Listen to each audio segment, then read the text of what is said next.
Quem foi o rei Saul? Saul foi o primeiro rei de Israel. Ele era filho de Quis e pertencia à tribo de Benjamim. Seu nome em hebraico Shaul significa pedido de Deus.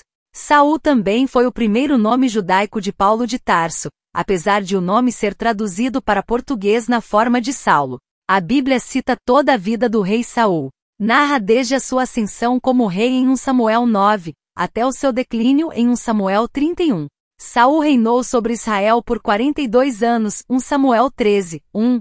Foi pai de 6 filhos homens, Jonatas, Abinadab, Malquizua, Isbosete, Isvi ou Isbaal, Armone e Mefibosete, e 2 filhas, Merab e Mical, que se casou com Davi. O reinado de Saul foi marcado por batalhas e atos de desobediência a Deus que resultaram no seu triste fim. A história de Saul. Saul era um jovem de boa aparência, sem igual entre os israelitas, os mais altos batiam nos seus ombros. E seu pai era um homem rico e influente na tribo de Benjamim, 1 Samuel 9, 1-2. Na época em que Saul vivia, o povo de Israel era governado por juízes, o último deles o profeta Samuel. Devido à iminente ameaça dos filisteus e à idade avançada do profeta, o povo começou a reivindicar um rei que pudesse livrar Israel dos seus inimigos. Samuel não concordava, pois o povo queria satisfazer uma vontade humana, mas Deus permitiu que fosse levantado um homem como rei em Israel, 1 Samuel 8, 6, 7. Neste cenário surge Saul, que foi ao encontro do profeta Samuel à procura das jumentas de seu pai. Antes da sua chegada, o Senhor revelou ao profeta que Saul iria visitá-lo. Amanhã, por volta desta hora, enviarei a você um homem da terra de Benjamim. Unja-o como líder sobre Israel, o meu povo. Ele libertará o meu povo das mãos dos filisteus. Atentei para o meu povo, pois o seu clamor chegou a mim. 1 Samuel 9, 16. Saul foi recebido por Samuel, que logo tranquilizou acerca das jumentas e o convidou para comer com ele, dizendo: a quem pertencerá tudo o que é precioso em Israel, se não a ti e a toda a família de teu pai? 1 Samuel 9, 19 e 20. A honrosa pergunta causou espanto em Saul, que se identificou benjamita, o menor das tribos de Israel. O profeta conversou com Saul no seu terraço e o acompanhou até a saída da cidade. Ao se despedir, Samuel pediu para que o servo de Saul seguisse em frente e que gostaria de falar em reservado com o jovem algo da parte de Deus para com ele. 1 Samuel 9, 25-27. Samuel então unge Saul com azeite e beija-lhe a face e diz: o Senhor o ungiu como líder da herança dele. 1 Samuel 10, 1. Depois de ungí-lo, o profeta deu uma série de orientações sobre o que sucederia e o que deveria fazer. Disse também que ao encontrar um agrupamento de profetas, ele seria apossado pelo Espírito do Senhor, profetizaria e se tornaria um novo homem. 1 Samuel 10, 6. Depois de suceder todas essas coisas, Samuel ajuntou as tribos de Israel em Mispá para anunciar Saul como rei. Sua aclamação foi fruto de alegria entre as tribos. 1 Samuel 10, 24. Mas a Bíblia registra que algumas pessoas desprezaram sua nomeação. 1 Samuel 10, 27. O reinado de Saul.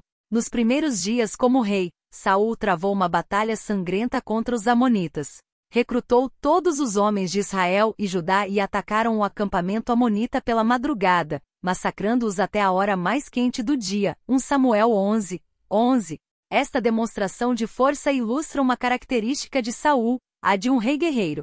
Com os anos, Saul prosseguiu vitorioso e seu filho Jonatas tinha importante relevância no comando das batalhas. Lutas contra os inimigos do povo de Deus foram permanentes durante todo o seu reinado e não houve descanso.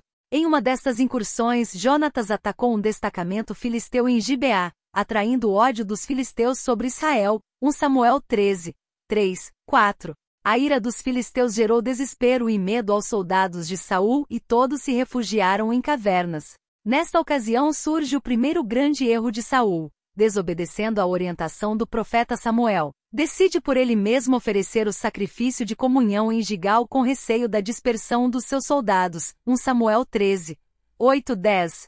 O preço desta infração custou seu reinado. Samuel repreende a desobediência de Saul a um mandamento do Senhor e diz que Deus já tinha achado um homem segundo o seu coração. 1 Samuel 13, 14, que era Davi. Mesmo assim, Saul continuou a escolher o que obedecer das ordens de Deus. O Senhor, por meio de Samuel, tinha ordenado a aniquilação total dos amalequitas. 1 Samuel 15, 3. Na batalha, Saul manteve o rei Agag vivo, assim como as melhores ovelhas e bois do inimigo. Mais uma vez Samuel reprova Saul e rompe totalmente com o rei, 1 Samuel 15, 35. Depois deste ocorrido, o profeta Samuel unge Davi como sucessor ao trono de Israel cumprindo a ordem do Senhor. O afastamento da presença de Deus sobre o reinado de Saul fez com que o rei entrasse em total perdição, sendo tomado por um espírito maligno. A inveja movia Saul a perseguir Davi, mesmo sabendo do livramento de Deus a Israel por parte de Davi, derrotando o filisteu Golias, e da forte amizade do seu filho Jonatas com Davi. Em nenhum momento Saul reconheceu que Deus tinha levantado Davi. Saul não admitia que Deus tivesse se afastado dele, mas não percebia que na verdade ele que se afastou de Deus.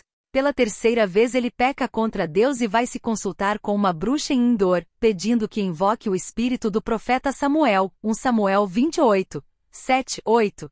O resultado desse pecado foi ouvir pela terceira vez que seu reino se rasgou, que morreria brevemente e que Davi seria o rei de Israel, 1 Samuel 28, 17, 19. A morte de Saul. Encontramos na Bíblia duas versões sobre a morte do rei Saul. Cada uma aborda sua morte de maneira diferente. Em 1 Samuel diz que Saul e seus filhos Jonatas, Abinadab e Malquizua foram cercados pelos filisteus. Saul foi ferido gravemente por uma flecha e, sem ver alternativas, ele pediu ao seu escudeiro que o ferisse com a espada, mas ele não quis fazê-lo. Saul então pegou sua própria espada e jogou-se sobre ela. Quando o escudeiro viu que Saul estava morto, jogou-se também sobre sua espada e morreu com ele, 1 Samuel 31, 4, 6. A segunda versão é um relato que um jovem amalequita prestou a Davi. Segundo o jovem, no Monte Gilboa, Saul estava ferido com sua própria espada, mas ainda não tinha morrido. Atendendo a um pedido de Saul, ele o executou, 2 Samuel 1, 8, 10. A fim de provar o que fez, o jovem retirou a coroa e o bracelete de Saul. Ao contar a sua versão gerou grande lamento em Davi, que resultou na morte do jovem amalequita, 2 Samuel 1, 14, 15.